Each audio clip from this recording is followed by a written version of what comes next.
கேமராமேன்ஸ்க்கும் media பீப்புளுக்கும் ஒரு பெரிய பரபரப்பும் பதட்டமும் இருக்கும். எப்ப இவங்க ஆரம்பிச்சு எப்ப என்னெல்லாம் பேசி அப்படிங்கிற மாதிரி இருக்கும். ஆனா இன்னைக்கு இங்க கூடி இருக்கிற இந்த ஸ்டேஜ் கன்ஃபார்ம்டா சொல்றேன், உங்களுக்கு ஒரு செம கண்டென்ட்டா ஒரு வைபான மெட்டீரியலா கிடைக்கும் அப்படிங்கிறதுக்கு நான் அஷ்யூர் பண்றேன். சோ இந்த இதுல முதலாவதாக நான் கூப்பிட இருக்கிறது யார் அப்படின்னு பாத்தீங்கன்னா, படத்தோட தயாரிப்பாளர் திரு அண்ணாதுரை அவர்களை பேச வருமாறு அன்போடு அழைக்கிறேன்.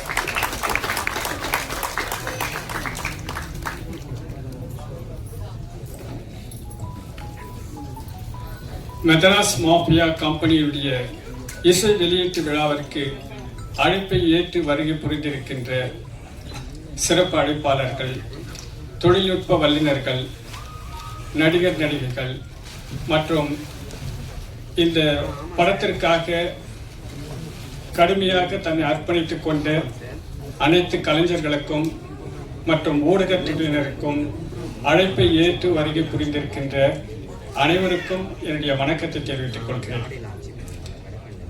மெட்ராஸ் மாஃபியா கம்பெனியுடைய இசை வெளியீட்டு விழாவிற்கு சிறப்பு அழைப்பாளராக வருகை புரிந்திருக்கின்ற பெப்சி தலைவர் ஆர்.கே. செல்லுமணி சார் அவர்களே, டைரக்டர் யூனியனுடைய தலைவர் ஆர்.வி. உதயகுமார் அவர்களே, டைரக்டர் யூனியனுடைய செக்ரட்டரி பேரரசு சார் அவர்களே, இந்த மெட்ராஸ் மாஃபியா கம்பெனியுடைய இசை வெளியீட்டு விழாவின் இசை நாயகன் ஸ்ரீகாந்த் தேவா சார் அவர்களே, மெட்ராஸ் மாஃபியா கம்பெனியுடைய பாடலாசிரியர் கு. கார்த்திக் சார் அவர்களே மற்றும் இந்த படத்தினுடைய இயக்குனர் திரு முகுந்தன் சார் அவர்களே, இந்த படத்தின் நாயகன் ஆனந்தராஜ் சார் அவர்களே, இந்த படத்தினுடைய ஹீரோயின் சமிக்தா மேடம் அவர்களே, தீபா மேடம் அவர்களே, ஆராத்யா மேடம் அவர்களே, ஷகிலா மேடம் அவர்களே, அஸ்மிதா மேடம் அவர்களே மற்றும் எடிட்டர் தேவராஜ் சார் அவர்களே, ஆர்ட் டைரக்டர் ராகவா குமார் அவர்களே, ஷர்மிளா மேடம் அவர்களே, சரிதா மேடம் அவர்களே, ஸ்டென் மாஸ்டர் டான்சர் மணி அவர்களே மற்றும் இந்த படத்திற்காக மிக குறுகிய காலகட்டத்தில் அர்ப்பணிப்போடு பணியாற்றிய அனைத்து தொழில்நுட்ப கலைஞர்களுக்கும், இந்த படத்தில் தன்னை முழுமையாக ஈடுபடுத்திக் கொண்டு இயல்பாக தன்னுடைய நடிப்பை வெளிப்படுத்திய ஆனந்தராஜ் சார் அவர்களுக்கும் சமிக்தா மேடம் அவர்களுக்கும், இந்த படத்திற்கு ஒரு பேக் போனாக பின்னணி இசையில்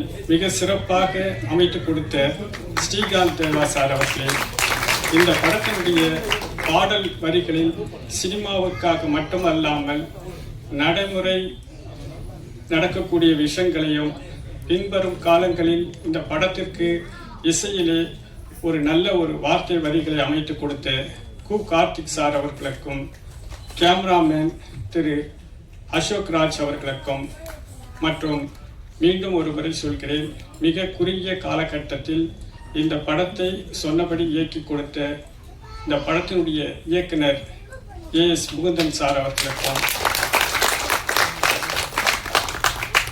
வணக்கத்தோடு மட்டுமல்லாமல் நன்றியும் தெரிவித்துக் கொள்கிறேன். இந்த படத்தினுடைய ஒவ்வொரு படம் எடுப்பவருக்கும் ஒரு கனவு இருக்கும். சினிமா என்பது கனவு தொழிற்சாலை. ஒரு வருஷத்துக்கு 240 படங்கள் வந்தாலும் அதில் 5% படங்கள் தான் வெற்றி பெறுகிறது என்ற ஒரு கருத்து பரவலாக இருக்கிறது.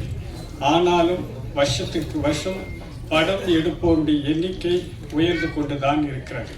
அதற்கு என்ன காரணம் என்று சொன்னால், திரைப்படத்தின் மீது தங்களுக்கு இருக்கின்ற ஒரு பாதிப்பு, ஒரு பற்று என்று சொல்லலாம்.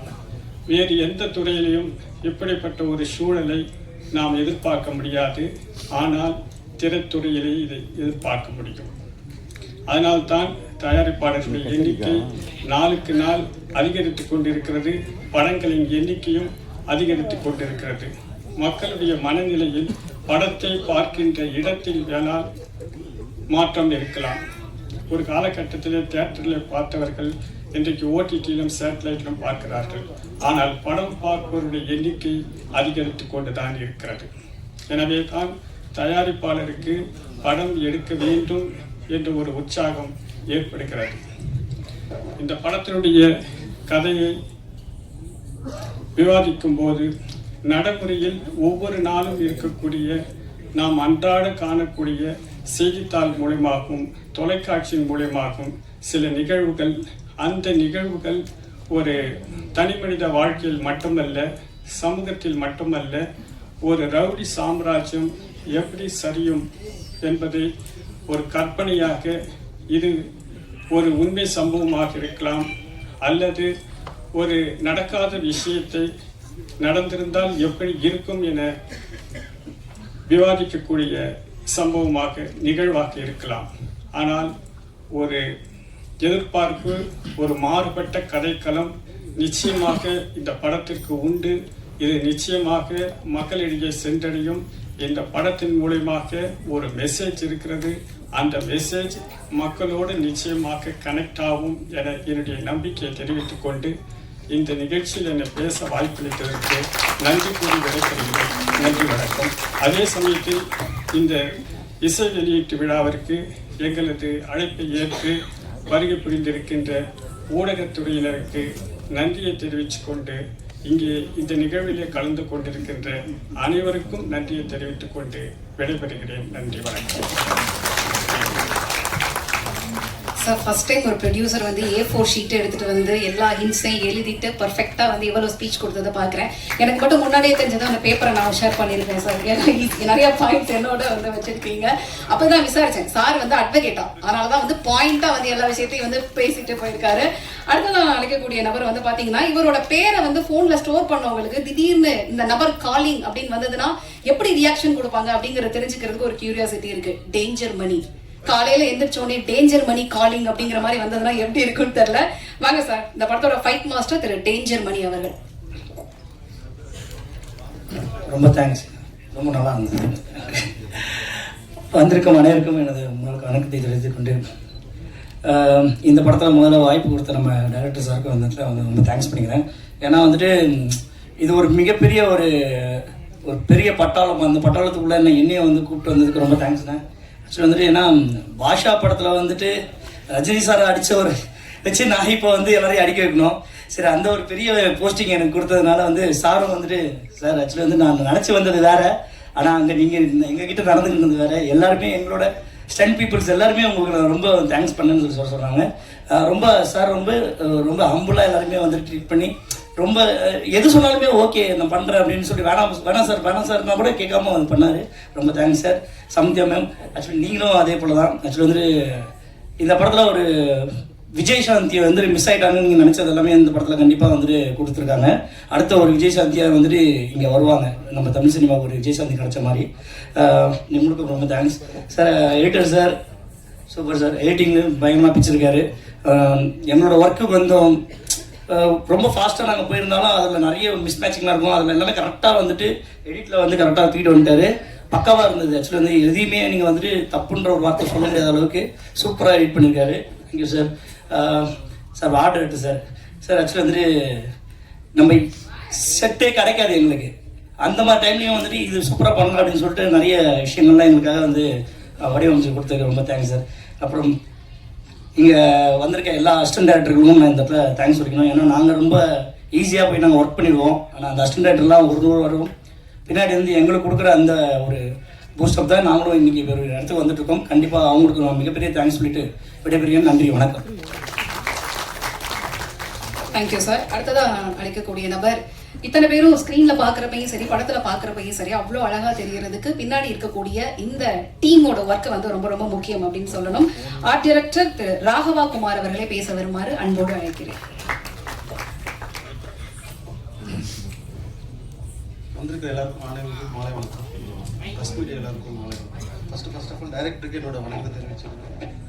அதுக்கப்புறம் ரொம்ப நல்ல ப்ரொடியூசர் எனக்கு தெரிஞ்சு இந்த படத்தில். நான் இது வந்து ஒரு 15 படம் ஒர்க் பண்ணியிருக்கேன். சாருக்கு வந்து இது ஃபஸ்ட்டு படமாக இருக்குது. இந்த ஃபஸ்ட்டு படத்தில் அவருக்கு நிறைய ஒர்க் பண்ணி கொடுத்துருக்காரு. அதே மாதிரி ரொம்ப தெரிஞ்ச வந்து எனக்கு ப்ரொடியூசர் மேலே என்ன சொல்கிறது தெரியல, ஒரு நல்ல ப்ரொடியூசர். அடுத்தடுத்த படங்கள் பண்ணணும் அவர். அதுக்கப்புறம் வந்து நம்ம ஆனந்தரா சார் வந்து நான் தேட்டரில் தான் பார்த்துருக்கேன், இப்போ நேர்லேயே வந்து பார்த்துட்டு இருக்கிறேன். இவர் கூட ஒர்க் பண்ணதுக்கு எனக்கு ரொம்ப ரொம்ப தேங்க்ஸ் சார். அப்புறம் நம்ம சார் செல்வமணி சார் பொண்ணுகள் எல்லாருக்கும் என்னோட மாலை நன்றி வணக்கம். தேங்க்யூ. Thank you sir. அடுத்ததாக படத்துடைய எடிட்டர் திரு தேவராஜ் அவர்களை பேச வருமாறு அன்போடு அழைக்கிறேன். நான் வந்து இவர் நின்றுட்டு இருந்தப்ப படத்துல ஏதோ ஒரு பெரிய கேரக்டர் பண்ணியிருக்காரு அப்படின்னு தான் நினைச்சிட்டு இருந்தேன். அப்பதான் சொன்னார் நான் எடிட்டருங்க அப்படின்னு சொல்லிட்டு. வாங்க சார். அனைவருக்கும் வணக்கம். இந்த படத்தில் ஒர்க் பண்ணுறதுக்கு வாய்ப்பு கொடுத்த இயக்குனர் மூன்று சார் எனக்கு ஒரு 5-6 வருஷமாக பழக்கம். நிறைய ட்ரை பண்ணிட்டு இருக்க இயக்குனர் வயசில் அவர் இருந்தார். ஒரு நல்ல ஒரு வாய்ப்பு கிடைக்கும் போது எனக்கும் கூப்பிட்டாரு. நல்ல ஒரு படம் பண்ணியிருக்கோம். ஒரு கமர்ஷியல் சினிமா, அதில் ஒரு கண்டென்ட்டும் இருக்கும் இந்த சினிமாவில். அவரோட மேக்ஸிமம் ஒர்க்கு எல்லா இயக்குனரும் கொடுக்குறாங்க. அதில் அமுதன் சாரும் அவரோட மேக்ஸிமம் ஒர்க் கொடுத்துருக்காரு. படம் ரொம்ப நல்லபடியாக வந்திருக்கு. நன்றி, வணக்கம். Thank you sir. பொதுவாகவே சினிமாவில் நடிக்க வரவங்களுக்குள்ள பல கனவுகள் இருக்கும். அந்த கனவுகளை சுமந்துக்கிட்டு தான் வந்து ஒவ்வொரு நாளும் அவங்க டிராவல் பண்ணுவாங்க. அந்த வகையில் தமிழ் சினிமாவில் பல இடங்களை பிடிக்கணும்னு ஒரு பெரிய ஆசையோடு காத்திருக்கும். இந்த படத்தில் முக்கியமான கதாபாத்திரத்தை நடிச்சிருக்கிறாங்க ஆராத்யா அவர்களை பேச வருமாறு அன்போடு அழைக்கிறேன்.